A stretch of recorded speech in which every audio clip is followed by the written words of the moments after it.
the longer you're going to be able to stay in that position.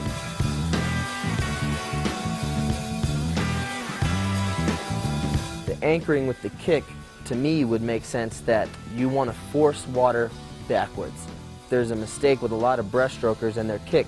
They think that the breaststroke is a squeeze pattern, that you're going to drop your knees out and you're going to squeeze the water together behind you. But scientifically, it would make sense to me that you would bring your legs up and want to push the water backwards, because all your force will be in the opposite direction. That's an aspect that I think I've developed and applied to my stroke, which has allowed me to stay in that long line position.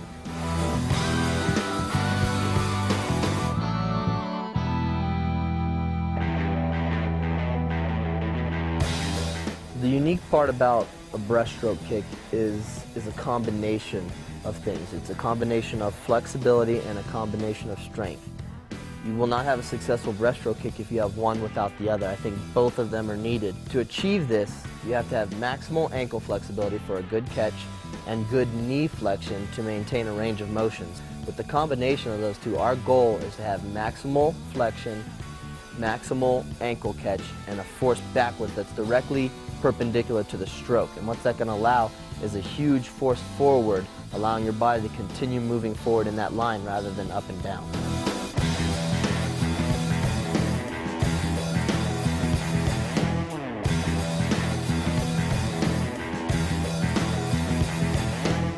When I'm kicking, and I'm kicking at my best, my philosophy is that I'm trying to force my ankles faster than my feet. So what that will allow will be maximal ankle flexion. By putting pressure on the outside of my feet, it would slow down the outside of my feet and allow my heels to move faster than the outside of my feet, and that would force a kick catch. There you see just how much he's able to throw those hands out in front of him. To emphasize the anchor and the streamline position, some of the drills you might do would be underwater swimming, maybe 3 pulls and a kick, and that'll be done with a straight body line. There will be no fluctuation of frequency. That line will stay straight, and a lot of that can be created by underwater swimming breaststroke. One of the things that we do in practice to maintain that long line integrity is a post-pull drill. This is going to replicate what I think helps me become a world-class swimmer in maintaining that line. Most of the time we do it with fins, and it's a posture position where either your hands are out in a streamlined position, you're laying on the water, or your hands are behind you. But the importance of a drill is to stay high on the water and really feel like your body is one, and that you're almost weightless, that you could just do one motion and your body could just maintain that velocity off that one motion forever.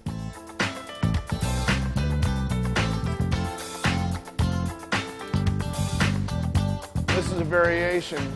The hands leading the body, but they're very effortless, weightless out front, not moving, but just extending the core line and making him experience the balance position with his arms way out front.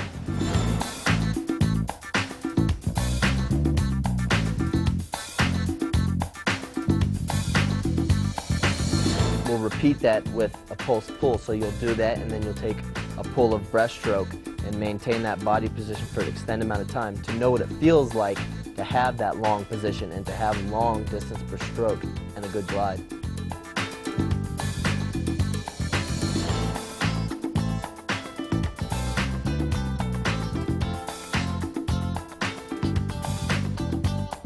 Imagine swimming like this through the water. Obviously the resistance is going to be a lot higher than swimming almost like a dolphin through the water.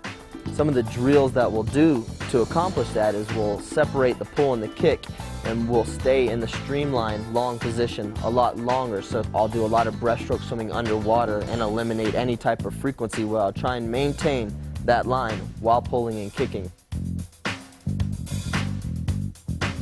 The visual effect that we're creating is that we'll be able to move along through the water with minimal drag rather than forcing our way through the water.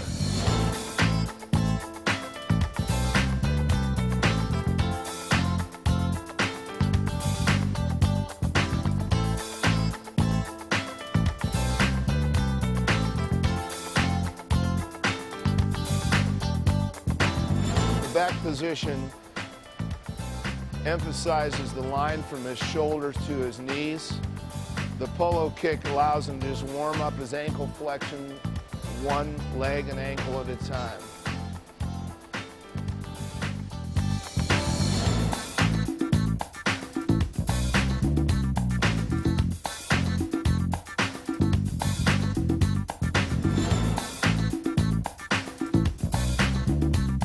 Breaststroke has always been deemed a feel stroke. Your breaststroke is going to be its best when you feel like you're swimming and your technique is together.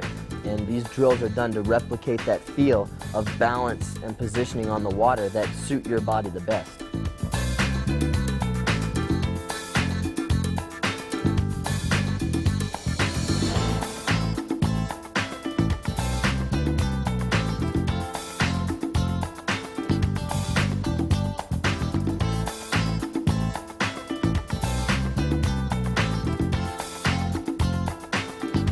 Again, there's a variation. The pull buoy keeping the knees somewhat closer. Like to get the kicks completely underwater so you feel the recovery through the finish of the kick.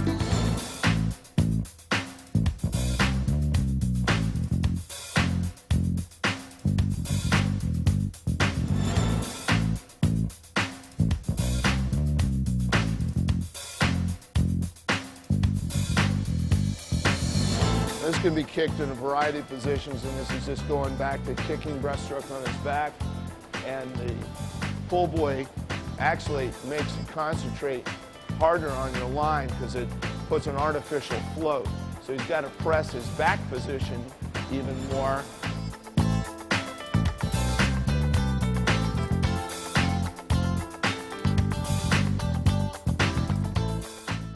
Take the next step with your line. The first process is going to be through your arms. And what we're going to visualize here is an anchoring effect that comes through swimming with a tight core and arms that anchor in a position where you move your body over that anchor.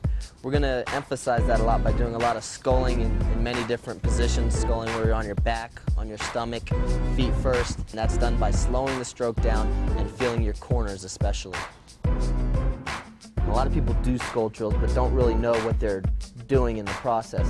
What we're trying to maintain here is a recognition of where your hands are in the water and where they would be during your stroke. So we'll do a lot of sculling with your feet forward, your feet behind you, positions that you wouldn't normally recognize where your hands would be, but it's an awareness of the width of your pull and the strength of your anchor. So when you would go to swim after that, it would easily make it more recognizable what quadrant of the water your hands need to be in location of your body.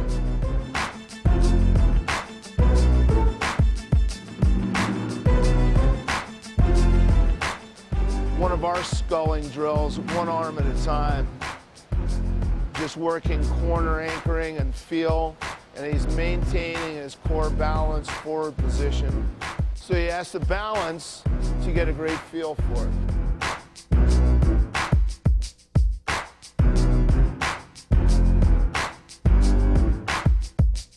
Everybody's going to have a different catch with their arms, but whether you think you're pulling water, you're sculling it, it's the same sense that you're going to be holding on to the water and moving your body beyond that hold position.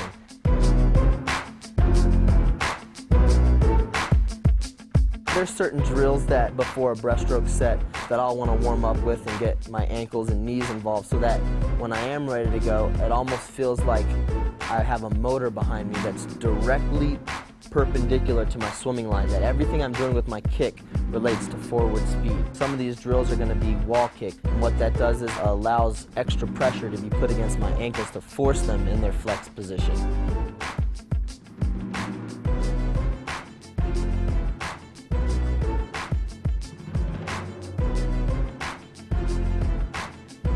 Vertical kick is the same way with maybe weights or something to force you down, again to stress this ankle position. So all these relate, I think, to that ankle position and total knee flexion. And what's that going to allow is a bigger range of kick, and that's going to keep that line long and increase your distance per stroke.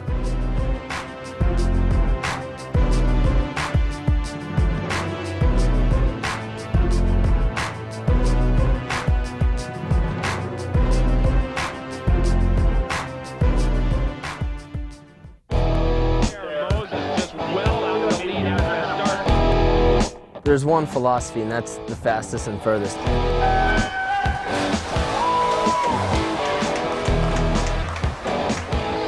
As soon as you come off that block, it's got to be pure explosion.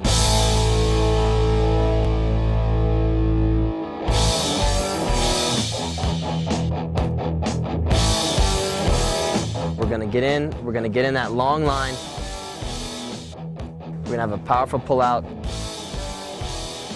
and we're going to come up further and faster. That's the goal.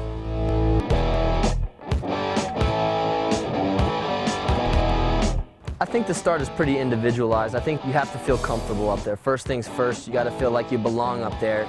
The most important thing is you have to feel like as soon as that gun's off, all your energy can go directly into the water.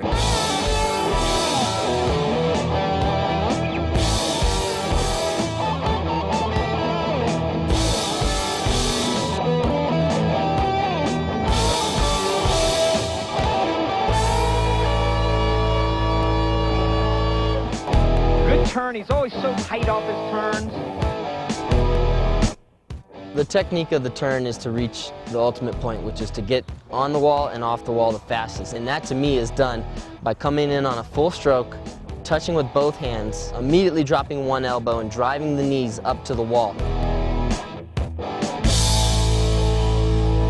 And after that's done, a perfect turn can be executed with a strong push-off and a long line.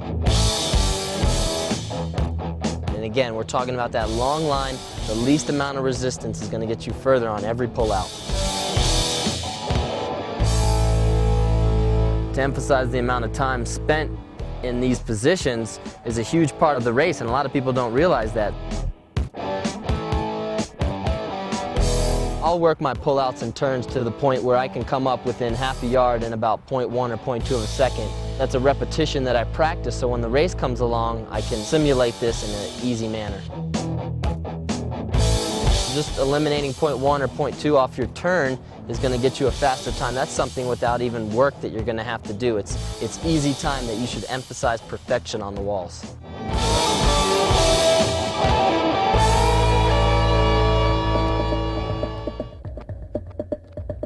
Heroes. Someone that I think portrays me, again, along the lines of similarity, is Steve Prefontaine. Something Prefontaine had was that ability to just love and have a passion for a sport and be willing to do anything that he possibly could to become his best. He ate, breathed, everything was around his running, you know, and he was always trying to find